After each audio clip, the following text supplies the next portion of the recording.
प्रभावशाली और शक्तिशाली महिलाएं थीं जिन्होंने न केवल शाही हरम बल्कि राजनीति, प्रशासन, कला, वास्तुकला में भी महत्वपूर्ण भूमिका निभाई। उनकी शक्ति अक्सर पर्दे के पीछे से संचालित होती थी, लेकिन उनका प्रभाव पूरे साम्राज्य पर महसूस किया जाता था। आइए देखते हैं और समझते हैं मुगल कालीन कुछ सबसे शक्तिशाली और उल्लेखनीय महिलाओं के संबंध में। इस कड़ी में जो सबसे पहला नाम आता है वो है नूरजहां का। नूरजहां यह जहांगीर की पत्नी थी। नूरजहां को मुगल इतिहास का सबसे प्रभावशाली महिला माना जाता है। वह केवल एक रानी नहीं थी, बल्कि उन्होंने एक तरह से जहांगीर के शासनकाल में वास्तविक शासक के रूप में काम किया। वह शाही फरमान जारी करते थे, उनके नाम के सिक्के ढाले जाते थे और वह शाही दरबार में प्रमुख निर्णय लेती थी। उन्होंने अपने आसपास एक शक्तिशाली गुट बनाया जिसे नूरजहां गुट या जुमटा गुट के नाम से जाना जाता है, जिसने राज्य के मामलों को नियंत्रित किया। नूरजहां अपने पिता के लिए एक मकबरा भी बनवाया था, जिसे एतमादुल्ला का मकबरा कहा जाता है। यह मकबरा पहली सफ़ेद संगमरमर की इमारत थी। तो यह थी मुगल कालीन शक्तिशाली महिला में नूरजहां। आगे देखते हैं जहां आरा बेगम।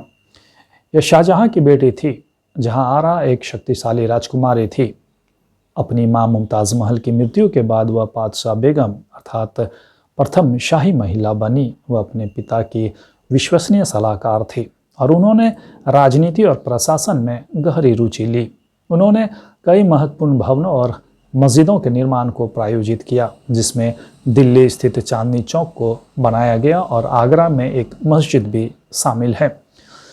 जहारा के बारे में एक दिलचस्प तथ्य यह भी है कि उन्हें सूरत बंदरगाह से होने वाले राजस्व प्राप्त होता था। इसके अलावा सूफी संत मियां मीर के साथ उनका गहरा जुड़ाव रहा। तो यह थी जहां आरा बेगम। आगे देखते हैं माहम अंगा के बारे में। माहम अंगा अकबर की पालक माता या धाई माँ थी। माहम अंगा ने अकबर के प्रारंभिक शासनकाल अर्थात 1560-62 के दौरान एक महत्वपूर्ण राजनीतिक शक्ति के रूप में काम किया, जिसे अक्सर पेटीकोट सरकार या पर्दे का शासन के रूप में जाना जाता है। कुछ इतिहासकारों ने इस काल को अख्ता खैल की सरकार की संज्ञा दी है।